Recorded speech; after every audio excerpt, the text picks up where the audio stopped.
Good day mga katopa. For today's video, magsishare mate loop tayo. Pero lalagyan natin ng konting twist. May dadaanan tayong old church dito sa bandang Rizal. Alright. Woo! Ganda ng panahon. Okay, so bali ang daan natin dito sa Marilake. Dire-diretso lang to. Tapos ang plano ko pa uwi, hindi na tayo akit ng Teresa. Magkakardona na tayo. Binangonan, Angono, ganon. Ganda ng klima. Hay! Ito yung panahon na nakakamiss talaga sa Pinas. Umpisa pa lang, humaahon na agad tayo. 5 to 6% ang gradient niya rito. May mahabang naghihintay dun, no? Natatanaw nyo ba?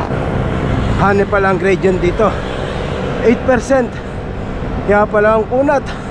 Ha, kalbo na ang kabundukan dito. Ayos dito, ang ganda. Meron palang panran. Yan, yung mga naka-pink. Aba, meron pala mga banking dito. Madami pa rin, ha. Ang haba nung inaahon natin, ha. Ganun lang yung gradient niya, pero ang haba. Hanggang dun po. Okay, nandito na tayo sa may UMR BBPL. Ito na yung kabayaran sa mga inahon natin. Ang haba na. Nakalusong din. Woo!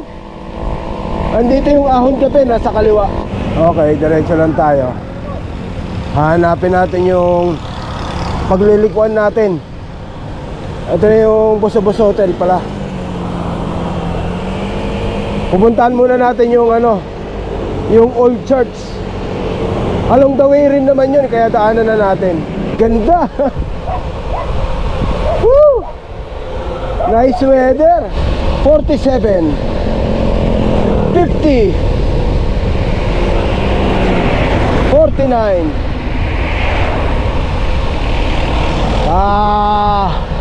Curve, man. Whoop, whoop. Sarap, ang haba na. Ang ganda na ng tanawin dito, ha? Kita nyo ba? Ayun! Doon tayo pupunta, Sierra Madre. Grabe, ganda. Woo! Yan, dyan na tayo. Dito na pala tayo. Yan, dyan tayo, sa may barangay Boso-Boso, barangay San Jose, Antipolo City.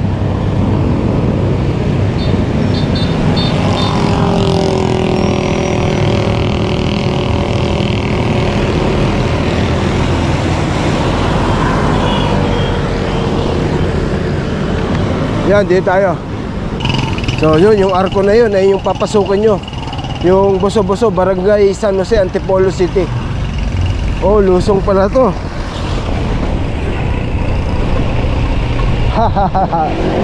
So aahunin natin to mamaya pala pag uwi.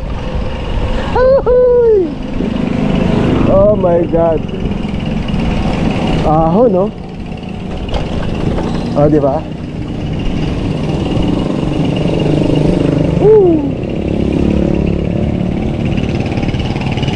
Yan, lusong. Aahon na naman tayo. Tama kaya itong pinasok natin? Tama siguro to. Ahonin natin. Ay pucha. Di tayo nakapag-gear agad, Tama siguro to. Bascaras Farm tong nasa kanan. Napanood ko lang to sa isang motovlog. Sabi ko maganda puntahan, kasi along the way rin naman, Kaya yun, tingnan natin. Alam ko malapit na, Pag wala, siyempre magtatanong tayo. Bandang kaliwa yun, Okay, nagtanong ako dito daw. So dire-diretso lang kayo. Hindi ko na videoan yung pinagtanungan ko, Meron siyang paway, may pakanan. So dire-diretso lang. Malapit na daw. Sa may Hams? Basta malapit na daw, Ang alam ko lang nasa bandang kaliwa yun. Ang kagandahan ng pagbabike, no? Yung mga ganitong loob-looban, may explore mo eh. Pwede mong daanan eh. Pwede naman din kung nakakotse ka, kaya lang 'di ba, hassle, matatraffic ka. Hindi gaya ng bike. Eto na. Ayan, oh. Ayan, oh. Ito yung nasa kaliwa. Ayan. Ito, oh. Ayan, oh. Nuestra Señora de la Annunciata Paris. Ayan, oh. Diba?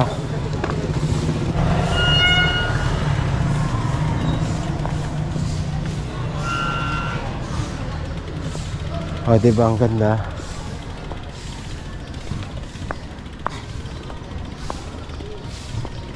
Ganda niya, ano?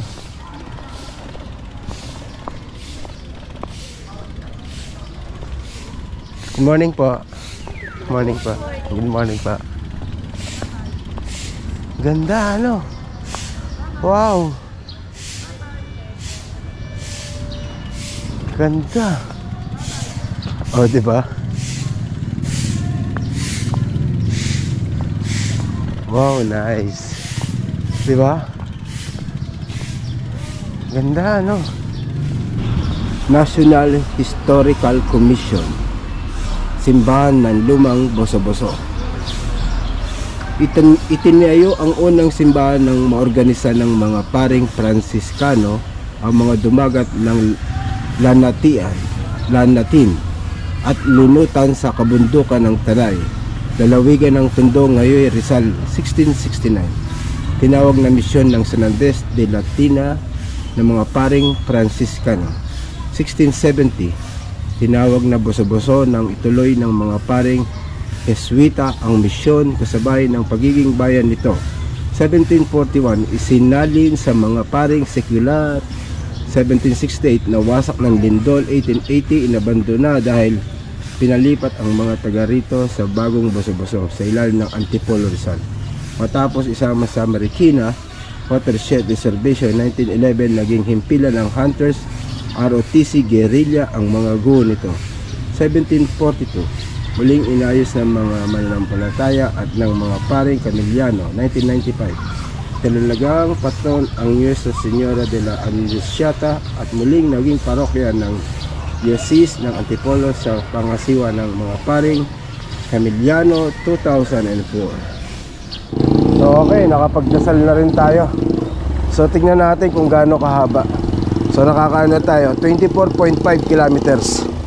So para malaman natin yung distance mula kanto. Hindi ko nakuha kanina eh. So ganun lang, pagpasok nyo dun sa may arko, dire-diretso lang. Dire-diretso lang. Opposite siya mismo ng basketball court. Ayan na yung arkong pinasok natin, oh. Barangay Boso-Boso, San Jose, Antipolo City.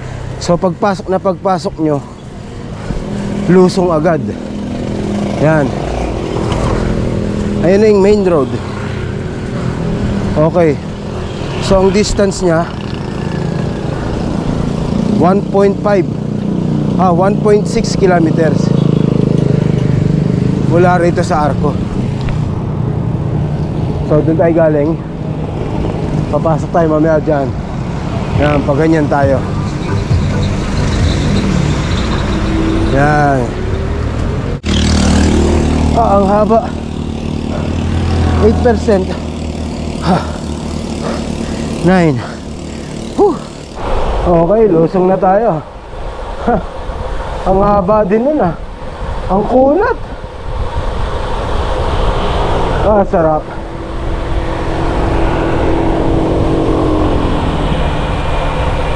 Ang dami pa rin ano rito. Nagbe-banking, kala ko wala na. Nakita niyo mga katopa, paano mo hindi babalik-balikan tong Sierra Madre, diba? Buti pa sila pabalik na. Pero mabigat yan ha. Reverse. Grabe. Ganda. Dami pa rin pala nagmumotor dito. Kada kurba paganda ng paganda yung tanawin, ya. Whew. Okay lang. Kahit nalalaspag na tayo. Ang hirap kasi sa'yo. Ang hina-hina mo sa ahon. Gusto mong puntahan yung maahon. Hindi ko rin maintindihan sa'yo. Eh siyempre, wala kang makikitang magandang tanawin pag hindi ka ahon, pag puro patag. Mensahe para sa mga kamote riders. Basa, Marilake is not a racetrack. Ride safe. O diba, maganda rito. Kasi may mga nagtitinda, mga inihaw. Diba? Ano? Stop over, morning. O diba? Ayos ah, morning. Morning. O diba? Ganda ng ride nila, diba? May kainan na rin. Dati wala yung mga yun ah. Ibang klase, di ba? Kaya kayo, i-try nyo tong Marilake. Napakaganda. Napakaganda ng ahon. At syempre ng tanawin. Grabe. KM45. Ang haba. Parang hindi natatapos. National Park and Wildlife Sanctuary. Leave no noise. Trash and cigarette butts, please. Garden cottages. Picture tayo dyan. Ah, ang galing, may shape. Ayun na. Yeah. Morning.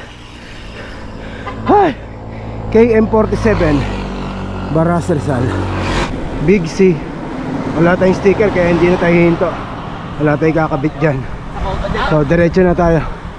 Diretso na tayo ng Sierra Madre Hotel. Horsey. Ah, nakatali, no? Haha, sarap. Hii! Ang presko. Ayun lang, nagkakalbo na naman to, no?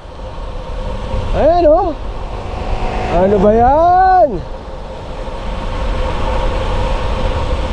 Ah, ganda rito. To. Woo!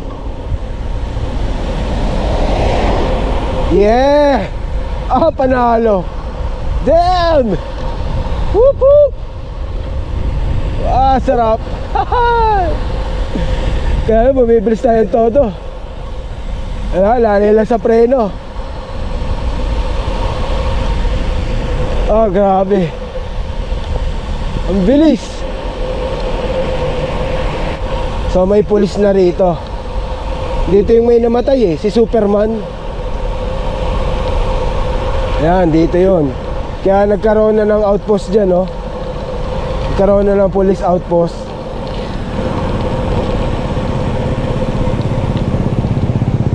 Taho muna tayo. Yan, dito yan sa may Lusong. So, papunta tayo doon. Grabing ahon yun, ang haba. May mga ano 15, 16 nag-gradient akong dinaanan. Grabe.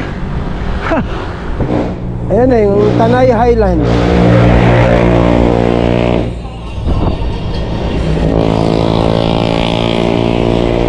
Pag nakita nyo na yung Tanay Highland, malapit na sa ano, Sierra Madre Hotel.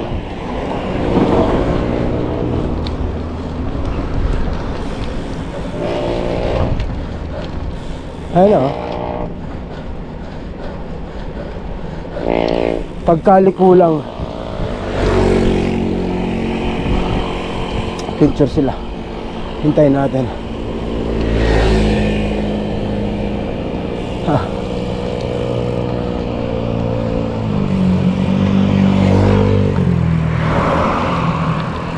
Okay, may coffee shop pala rito.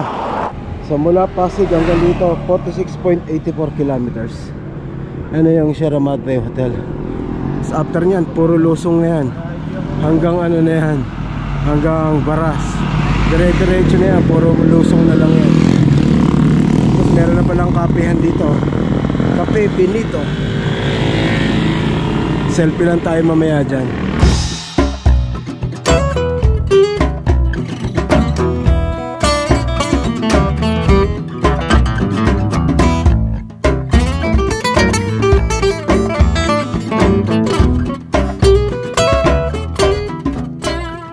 Ganda oh. Kitang kita mo na yung ano, Pililya Windmill. Ayun o. So dyan tayo baba. Kitang kita, no? Ganda, ha? Bago lang tong coffee shop dito, eh, oh. Harap lang mismo ng Sierra Madre Hotel. Okay, larga na tayo. Nagpahinga lang tayo saglit sa harap ng Sierra Madre Hotel. Meron palang coffee shop doon, Cafe Benito. So puro lusong na to. Time check, sakto last G's 47 kilometers from Pasig. So tignan natin kung before 12 baka kauwi tayo ng bahay, or kahit before 1.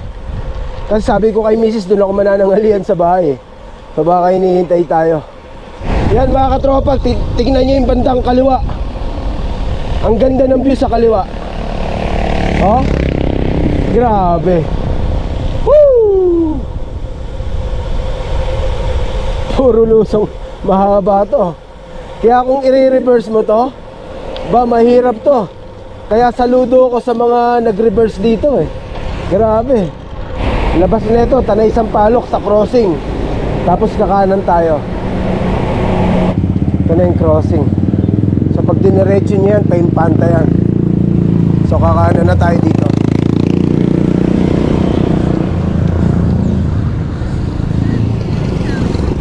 Ito mga katopa, itong lugar na to, ito ang papuntang Caranak Falls. Ayan o. Ayan. Okay, pagdating dito sa intersection, kakanan tayo papuntang Morong. Pag diniretso nyo yan, Tanay proper. Pag kaliwa, papuntang Pililya. Dito tayo papuntang Morong. Tapos Baras. Ayan. Baras muna, tapos Morong. Tapos magkakardona na tayo. Hindi na tayo akit ng Teresa, para talagang ikot yung ride natin. Dito, bili tayo ng palamig dito. Yung pakwan, yung naglaguna lupa kong laspag ako. Nung ininom ko to, talagang lumakas ako, eh. Walang biro. Asa na yun? Banda doon. Yung pakwan na ano, palamig. Electrolytes kasi siya. Dito. Dito ako bumili nun kay ate, oh. Ayan. Ito. Ito mga topo. Pakwan na palamig yan. Try nyo. Pag galing kayong Pililya, nandito lang yan, oh. Papuntang Baras. Ayan. Lalakas kayo. Okay, diretso tayo pa-Cardona. Pag kumanan kayo dyan, pa-Teresa yan. Inabot na tayo ng init.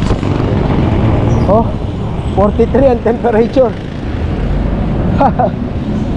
11:18. Grabe, init na.